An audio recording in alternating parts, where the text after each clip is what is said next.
guys? What's up, world? Welcome to another online session. This is an extra special online session because we are very fortunate na makakasama natin or makakentuhan ang isang internationally acclaimed director, filmmaker, tama ba internationally acclaimed? Award-winning filmmaker na proud na Pinoy and from Visayas. So guys, let's all welcome Direk Kurt Soberano. Hi, Direk! Hi, Ken. Hi, everyone. It's nice to be here at the show. Thank you very much, Direk, for this opportunity. Very busy si Direk Kurt para napagbigyan talaga tayo ng sandaling oras ito sa ating online session. Hi, Ken. Is it okay I speak in English? Medyo... Yes, go ahead, Direk. Okay lang po. Okay, sige. So, Direk, ang pinakaunang tanong ng mga madlang netizens ay kaano-ano daw po ninyo si Liza Soberano? I think related, pero maybe I'm just dreaming. Diba? Ang first question talaga kay Direk Kurt ay kung kaano-ano niya si Liza Soberano. Pero Direk, kumusta po ba kayo dyan sa Visayas during this whole quarantine season?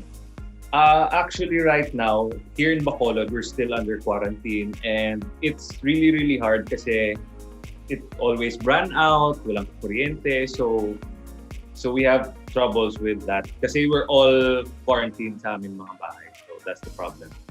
So ano po ba yung mga plans ninyo direct na na-cancel because of this, because of what the world is going through right now?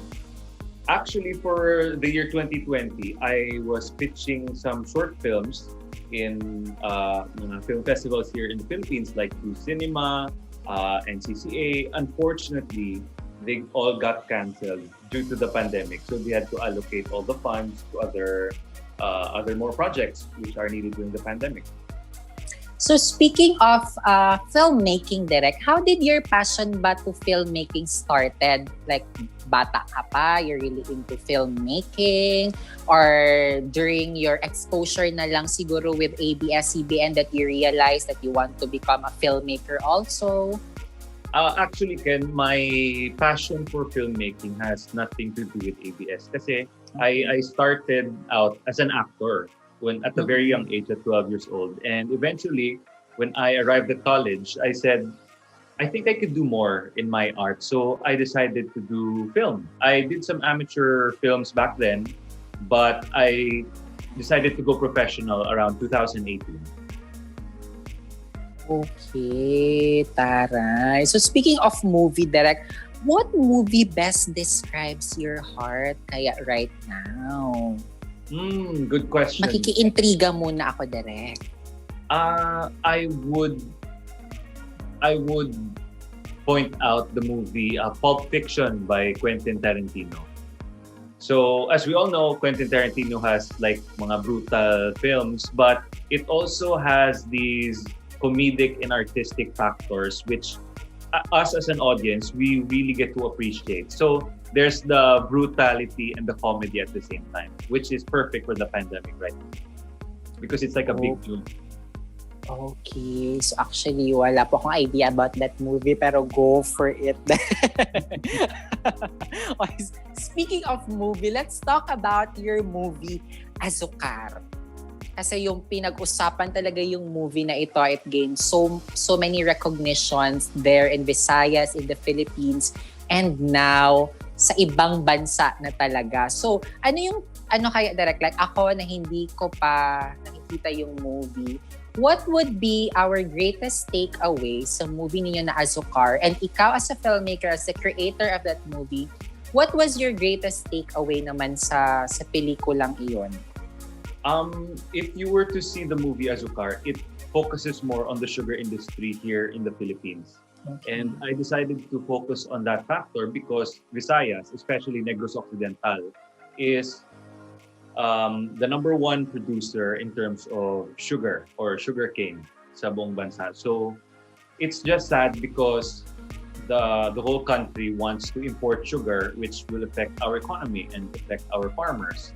So I think it's a great takeaway since it focuses more on the lives of our farmers.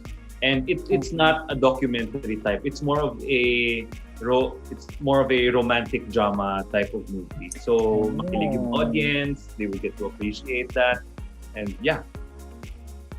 Ito Derek bakit importante or kailangan sa like mga example filmmakers from the region to really make stories that showcases their region or their place? Kasi parang there are some filmmakers kasi direct na yung parang first project nila is parang medyo malayo from their culture, kung saan sila nanggaling. So, bakit kayo, like for you how important it is na for a newbie filmmakers or for the filmmakers out there, yung mga gusto maging filmmakers, how important na magsimula or at least make a project that will celebrate their culture sa kanilang mga region? Actually, Ken, I really, really believe that you should write films about your own culture. It's because that's the only edge we have against all the other countries. For example, we can make drama, we can make comedy, we can make horror, and the whole world can make the same genre. But what they don't have is our culture. Example, here's the Bacolod. We have the Inasal and the Piyaya. The United States and Europe can't make films about the Inasal and the Piyaya because they don't have that. But if we show that to the world that, the Philippines has this, Visayas has this, Davao has this, then we can show them the magic of our own culture and as well share them our thoughts and what is happening here right now. Okay, yes, correct. Tama din naman, Derek. Ito, another follow-up, Derek, kasi with the trend now ng mga moviegoers or yung mga nanonood ng mga movies on the big screen, mas yung mga Pinoys are fascinated with the movies na ginawa ng mga foreigners. Tapos yung mga foreigners naman are attracted naman sa mga movies that are not that appreciated by Filipinos. So what are your thoughts about it? I think, Ken, that's the magic of cinema because cinema shows you the essence of life in the world. So if you're from the Philippines and you're watching a Filipino movie that has poverty, it's like, okay, we know that there's corruption, there's poverty. But if you show them foreign films, you get to be amazed na, oh wow, there's something like that in Paris. This is happening in the United States. The people in Korea are like this. So we get to see the world. Because some of us can't travel. And the only way that we can see the world is through cinema and film. Correct. And speaking of international recognition, ano yung naging impact naman sa'yo, Direk? Although, most of the filmmakers or directors that I know, every time they make a masterpiece or a movie, they really don't aim for like an international attention or international recognition. Pero ikaw ba, Direk, when you're doing movies, parang at some point you also parang think na ay gagawin ko to para mapansin siya internationally or para makakompete in an international competition? No, for me, Ken, what I do is I focus more on the film and the art itself. If it has to compete, it will compete first sa mga Filipino festivals. It comes secondary na lang yung mga competitions abroad. That thought only comes when you don't have any projects yet and hey, sige, padala natin muna sa labas. So, kumbaga, bonus na lang talaga if bonus na lang yan. Matanggap sa International Film Festival and then extra bonus na lang din talaga pag manalo ng recognition or ng award. And speaking of award and recognition, Derek oh my gosh guys, for those who don't know, yung movie ni Derek or yung masterpiece ni Derek Kurt na Azucar is part of the official selection of, ano po ito Derek? Opike? Sorry? Yung Opike Film and Media Arts Festival. UPike. University of Pikeville. UPike. Oo. UPike. Nahiya po ako doon sa Opike. UPike Film and Media Arts Festival in Kentucky.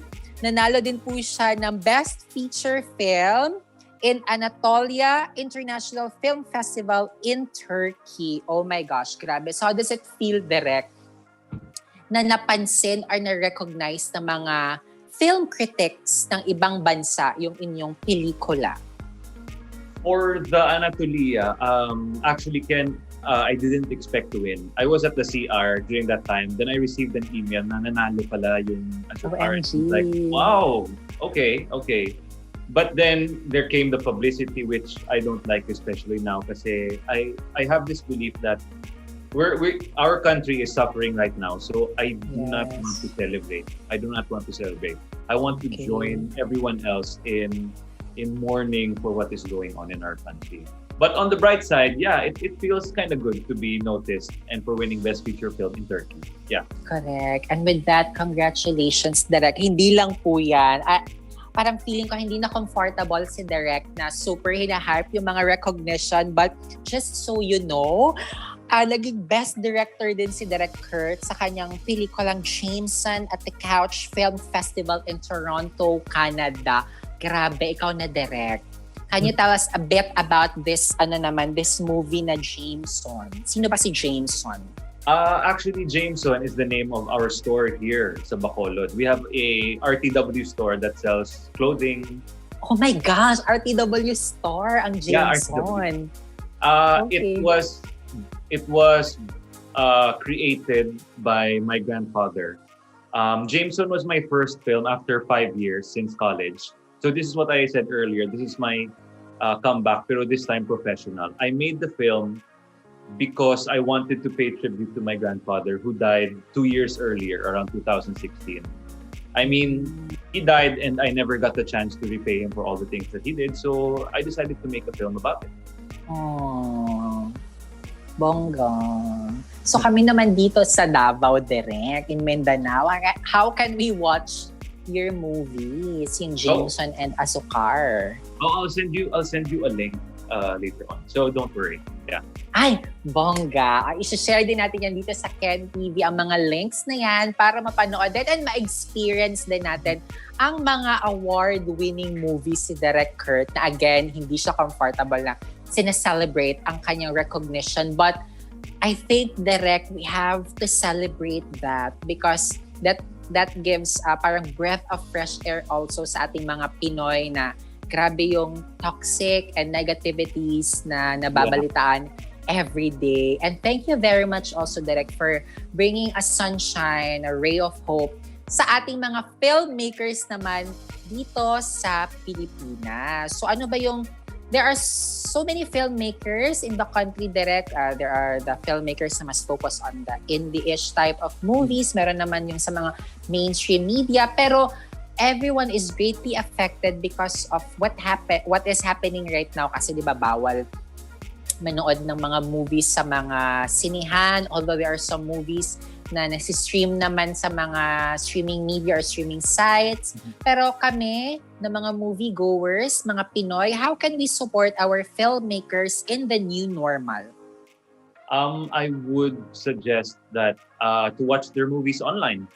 And if may bayad, I think we should go for it because, I mean, we're paying naman to go to the movie house, to the cinema. Why can't we pay for supporting our local artists? I mean, who knows? We might be looking at the next Pepe Galiaga, the next Ishmael Bernal, Lino Broca, you know. So it needs that type of support, especially from us. And I am so privileged because I might be talking to the next Pepe Galiaga from Bacolod City, Kurt Soberano. Thank you very much, Sir Kurt, for this opportunity. And kindly invite our netizens to follow you on your social media accounts. Okay. I don't have Instagram anymore, but I still have Facebook. My name is Kurt Soberano. Or you can follow me on facebook.com/SoberanoKurt. And for people who would like to collaborate in working with me through film, acting, or events, I have a website. It's www.kurtsoberano.com. All right. Thank you very much, Sir Kurt. Question, may story po ba ang mga black shirts na sinusuot ng mga director? It's more of a technical thing, Sir Ken, kasi Oh. the light bounces. If it's a white shirt, the light would bounce back to the set.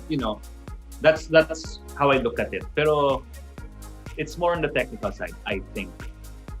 Oh, so there's a science behind directors wearing black shirts or something black pag nagtitapings. So imagine Correct. if I was wearing white and you were wearing white, it would be too bright for the screen.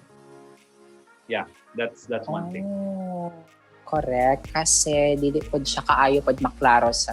Correct. Thank you very much, Sir Kurt, for this opportunity.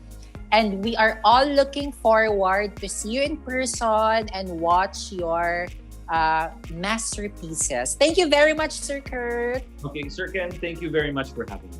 My gosh, nakakaya yung tinatawag akong Sir ni Sir Kurt, ni Direk Kurt. Guys, don't forget to like and follow us on Facebook. That's Kenn TV. On YouTube, Kenn TV. Let's support our local filmmakers by watching their movies. Make positive reviews. Spread it. Hindi yung mga pirated versions ng spread natin. But let's spread the news of like, where can we support it? Where can we watch it? So guys, let's support one another in the new normal. Stay safe. Bye. Thank you, Director. Bye. Thank you.